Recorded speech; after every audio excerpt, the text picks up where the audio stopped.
Welcome to the Creative Play and Podcast Network. Join us as we share our favorite RPGs, one-shot games, tabletop games, reviews, and convention panels. Sit back and enjoy the show.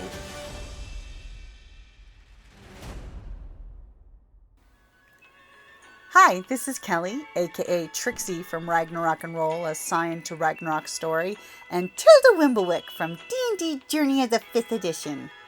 First off, I would just like to say thank you to everyone for listening to our varied adventures, as well as for rating us on iTunes and RPGpodcast.com. If you haven't rated us yet, we would greatly appreciate it if you could. And if you're looking for more ways to support our efforts, we are now on Patreon, a great site where you can help us continue making more podcasts, as well as some special surprises for our patrons. If you can, please look us up at www.patreon.com/cppn. Every little bit helps. And again, thank you for listening. So you guys There up you go. for RPG a day? Yay! We're there- ready for some RPG. What is the question of the day? Is that the picture you just shared? The bacon? It's a Yes. video. It's a video, yeah. Ah, true to form.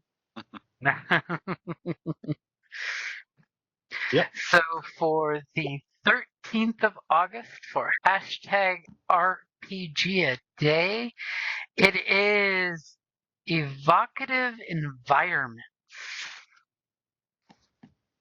Interesting question for an RPG question. So really cool places to almost die. What? We almost died. Almost outside of a prison cell, where facility.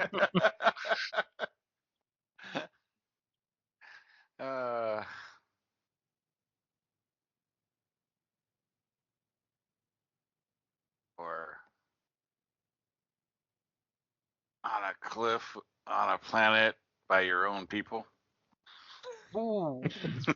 Whoops.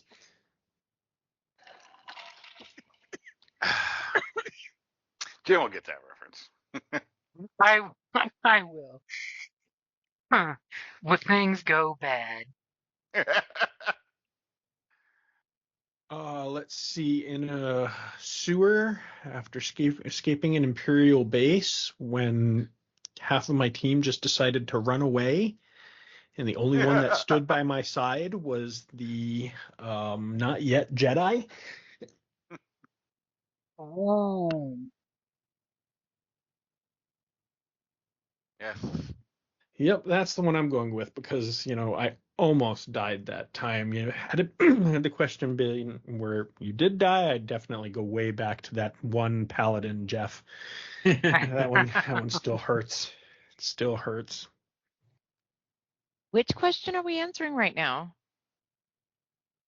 The one he just It's- asked. The evocative environment. I can't go back to bed, y'all. Like, So some I'm kind of just saying. evocative environment.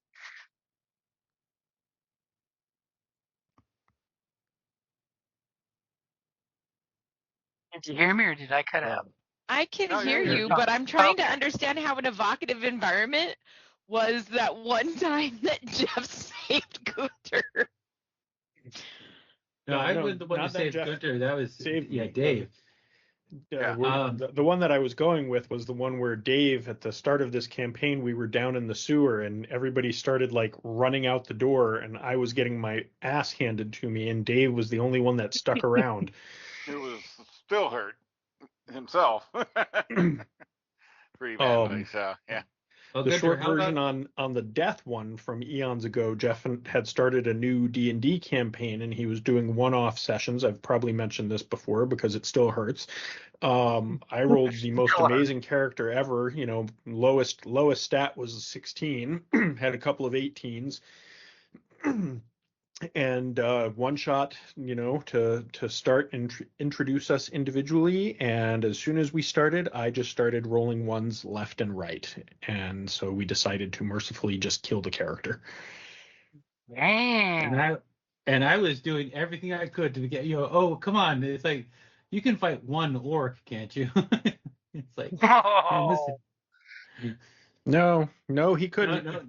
no, he couldn't. And I mean, he was crit failing, and like, and that was Crit like, failing oh, on like, top of my crit failing. Yeah. and at this time I had a crit fail table, so it's like, oh, you crit failed. Now let's roll 20 to see, a d20 to see what the hell happens to you. It's like, oh, okay, you stab yourself in the thigh. All right. Yeah, it was bad. But Gunter, how about this for a place for almost dying? The uh deserted parking lot of like a Circle K, and when you get a fastball special, and then you decide to tell the GM, hey, shouldn't I have to roll to land? wow. Yeah. Strange things are afoot at the Circle K. It's a Yeah. superhero campaign, so he didn't die, but he basically at that, this is GURP, so he rolled like 3 ones. He rolled a 3. It's like Yep. Yep, that was another good one. Anyway, enough about me. because everyone else is like, why did you run? He was gonna let you just do it. He's gonna let you take 10. Take 10. Who takes 10? Yeah. Or because a good evocative environment is deciding to use your wish to decide Oh, that, yes. Beautiful. hey, we've got a bunch of trolls coming at us, or I don't know, hill giants or whatever. I wish that they were all magic items. Which to me, as the GM, meant, okay, sentient magic items that hate you. And Yep. Wow. one of the characters got hit with a sentient bowl of watery death, and yeah, they had to revive him. But Yep. Hey, here, Yeah. I was thinking just something, anything and everything to do with lava. Castle in lava, or castle floating over volcano with lava. Yeah, no. oh yeah, we had No, the castle that these guys created after they hit like 20th level and had more treasure than sense. They had this lovely castle with a acid-filled moat with crocodiles in it or sharks in it that had been magically adapted to breathe acid. As one does. Yeah. Yeah. If you're You know. gonna genetically modify, shoot for the moon there. I mean, sharks with lasers, right? Come on now. Yeah, sharks with lasers. Exactly. I mean, Is that followed by everybody for? the ever creepy woods. You can never say no to the creepy woods.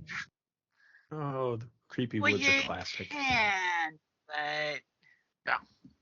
I You wouldn't can, but want- Yes, but see, fighting on a desolate planet, great Jedi warrior who's awesome and takes care of his clones, and fighting cloned lizard dudes, and the clones are trying to speed up Order 66 that's approaching at any moment.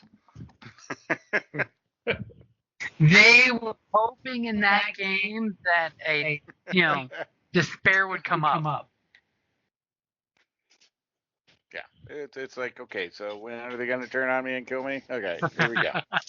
And they're-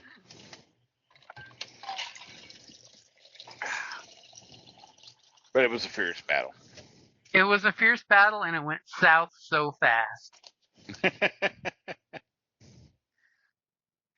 And then all of a sudden, in game, a despair was rolled, and all the clone troopers were told, execute Order 66. And then we had all the PvP happening in the group. Yeah. I forget. I lived, I think, if I remember right. Yeah, I think you managed to survive and decide what you were going to do. Yeah. it's great when you have like an upgraded move. And a bunch of clones turn on you. It's like, okay, well, All of a sudden, he started flinging clones everywhere.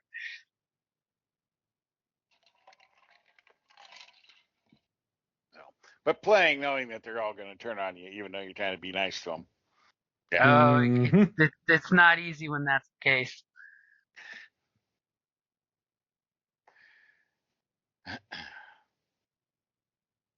Who are we missing? Somebody missing on their roll.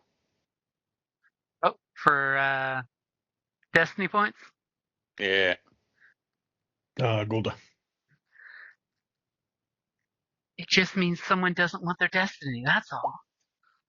Hey, Yay! at least two of us came to the game.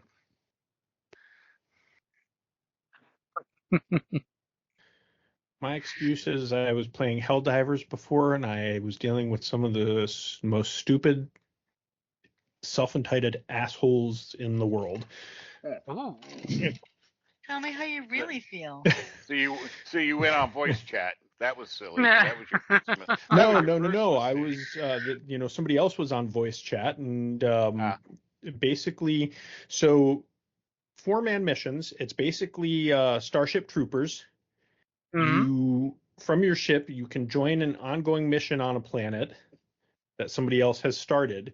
You have no, you know what the objective is. You don't know how long they've been in the mission or anything like that.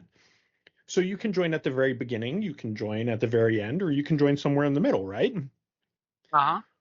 Well, I come down, and sure enough, it's the very end of the mission, and the guy just, they're shooting bugs, and I start shooting bugs, and the one guy just turns and shoots me and kills me. So I'm like, What? dude, what'd you shoot me for? And he's like, for joining us at the very end of the mission. I was like, Oh, what a there's no way to tell that from the menu, asshat. yeah! You joined to help. Right. I don't know where the mission is in progress. They don't tell you that. So it's just some prick who had a bug up his ass and thinks he's something special. So Yeah. when You we haven't earned the right to be here, man. we get You through didn't do the the work. through the cutscene to get back to the ship, and he's like, well, that just earns you a kick. And so I left the group before he could even kick me, and then I just I blocked him. So chances are I would never run into him again anyway, because there's something like 40,000 people playing, and the worlds randomly present groups to you. So, but now this gives it a 0% chance of ever running into that tool again.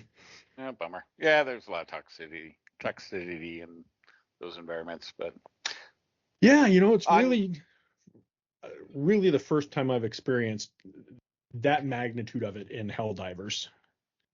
yeah. Helldivers. It And on means the- It's the based on the D-bags are books, getting I over believe. there. Yep. Yeah. On the question today, I'll probably have more for you here in the next coming weeks as I start playing Mothership, by the way, which is a sci-fi horror type role-playing game. You're going to die in space. Pretty much. It sounds like you got to be ready to have a couple characters on the side in the game. You will die gloriously. That's all that matters, right? Yeah. You basically have 4 classes. You got Marine, Android, Scientist, and Union member. It's like a really basic system that's got sanity and fear and all that fun stuff. Whee! So speaking of dying in space, Yes. there we Speaking were. of dying on the ground. So there you guys were trying to escape the facility. Things were not going well, I recall, because, our driver just could not get yourselves out of the facility. Yeah, it took a quick turn. The